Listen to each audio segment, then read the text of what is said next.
I will give the floor now to the Honorable Mallory Stewart, Deputy Assistant Secretary of State for Emerging Security Challenges and Defense Policy in the Bureau of Arms Control, Verification and Compliance of the United States of America. The floor is yours. Thank you.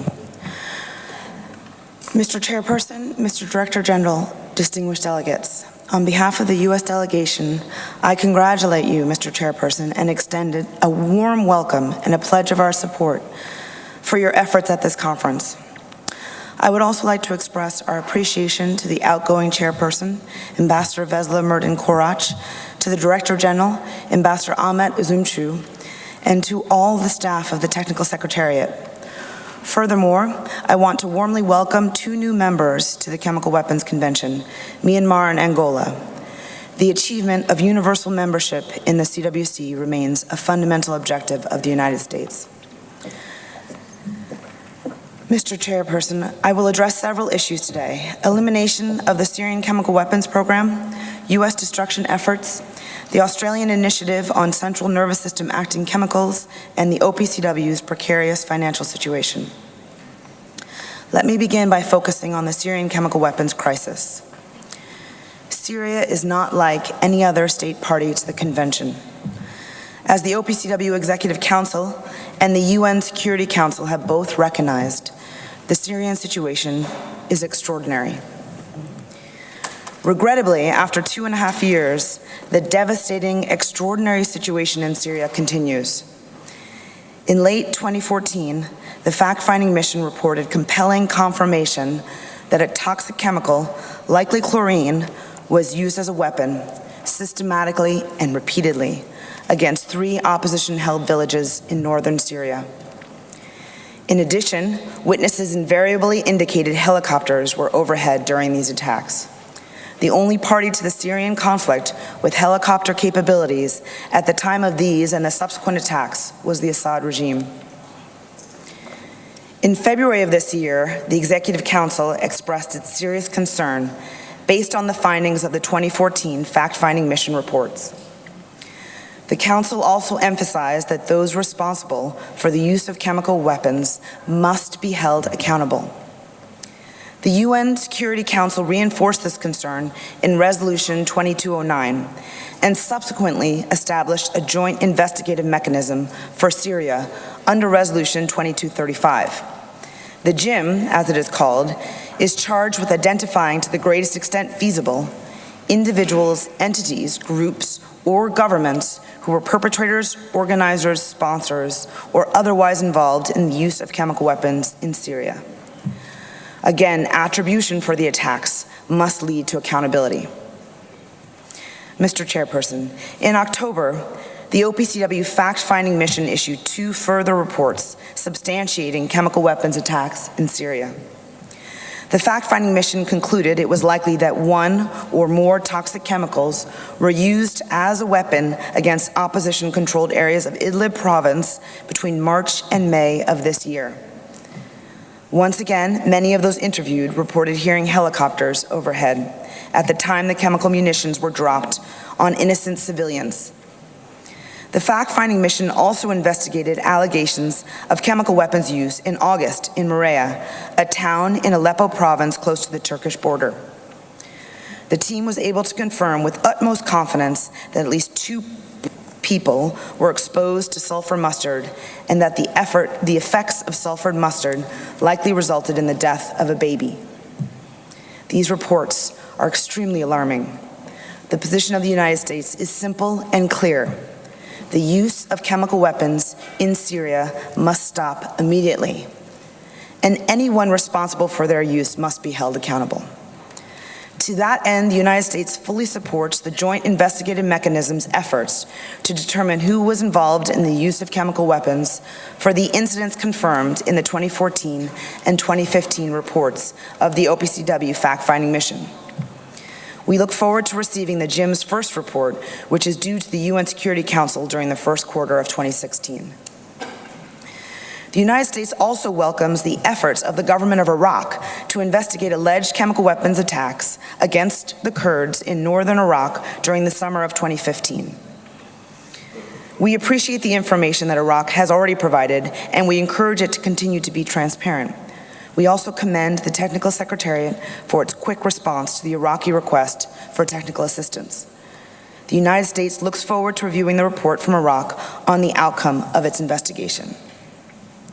Mr. Chairperson, concerns about chemical weapons use in Syria are compounded by the Secretariat's recent report on gaps, inconsistencies, and discrepancies in Syria's declaration and related submissions.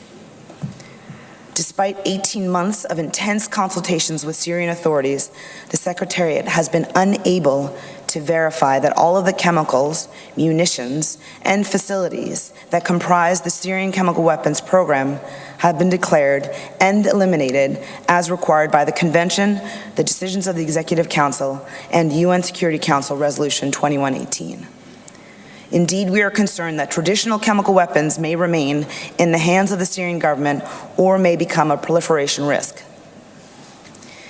In response to the Secretariat's report, at its October 2015 regular session, the Executive Council stressed the importance of fully verifying that the Syrian declaration and related submissions are accurate and complete. The Executive Council requested that efforts be expedited to resolve the gaps, inconsistencies, and discrepancies. The Council further requested that the Director General provide a report to the Council before its 81st session that details all unresolved issues, in particular specifying those for which no further progress has been possible. My government will carefully review the Director General's report and consider the next steps that may need to be taken. Mr. Chairperson, the United States fully supports the excellent and ongoing work of the Secretariat's Declaration Assessment Team, the fact-finding mission, and the now operational OPCW UN Joint Investigative Mechanism. The work in these areas must continue, and the Syria file must remain open until the international community is confident that Syria is free of all chemical weapons. The United States is contributing $2 million to the New Syria Trust Fund to support the continued work of the fact-finding mission and the Declaration Assessment Team. We will also contribute an additional $2 million to support the work of the OPCW UN Joint Investigative Mechanism. Mr. Chairperson, let me now turn to other important issues before this conference. I'm pleased to report that the United States continues to make steady, measurable progress toward the complete elimination of our stockpile. We remain fully committed to completing chemical weapons destruction as safely and as quickly as practicable, and consistent with our planned completion date. To date, the United States has destroyed 24,925 metric tons, nearly 90% of its declared Category 1 chemical weapons. More than 2.33 million munitions and containers have been destroyed, including 100% of its binary chemical weapons.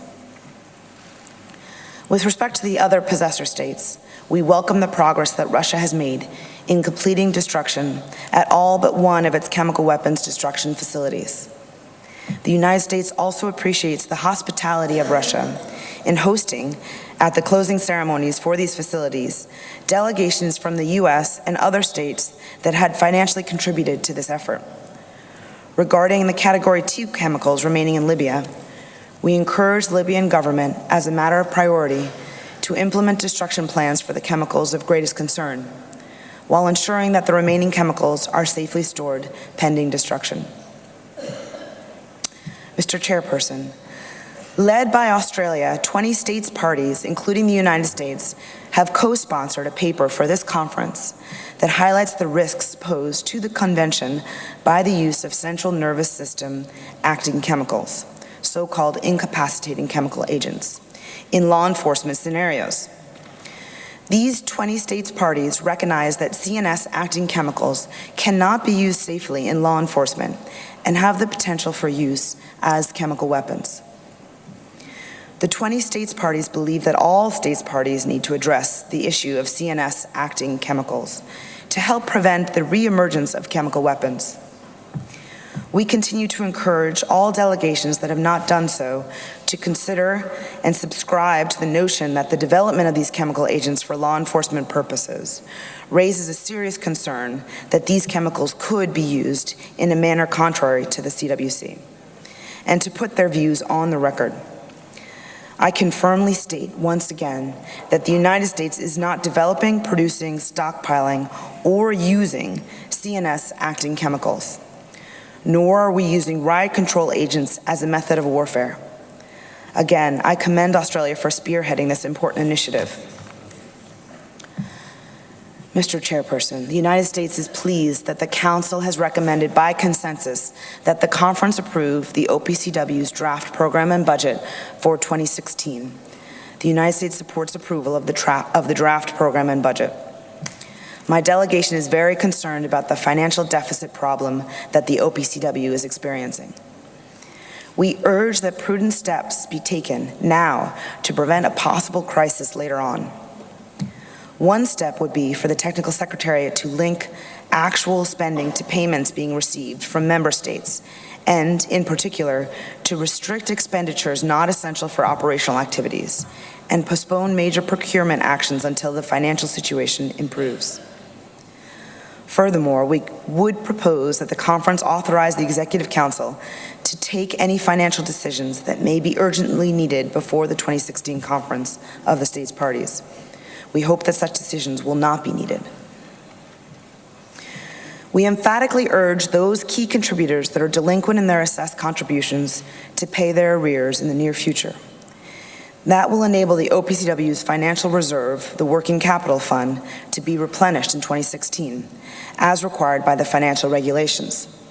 We also call on the Syrian Arab Republic to pay its bills under Article 4 and Article 5 of the Convention, and note that its failure to do so will continue to put financial strain on the OPCW. We all hope that the OPCW will be able to navigate through its financial difficulties. But at the same time, states parties, and particularly the Executive Council, need to keep a close watch on the situation. If the arrears are not paid by certain states, including the 2016 assessment, then the OPCW could find itself in a financial crisis in the second half of 2016. Transparency about the overall financial situation, and particularly cash flow, will be crucially important, and we therefore request the Director General to provide detailed monthly updates to member states. As we look forward to further collaboration and further work on the OPCW's vision for 2025, it is critically important that the policymaking organs and the Technical Secretariat work together to secure the OPCW's financial situation so that we can ensure a sound and effective future for the OPCW. Thank you, Mr. Chairperson. I request that this statement be considered an official document of the 20th session of the Conference of the States Parties and posted to the external server and the public website. Thank you. Thank you for your statement.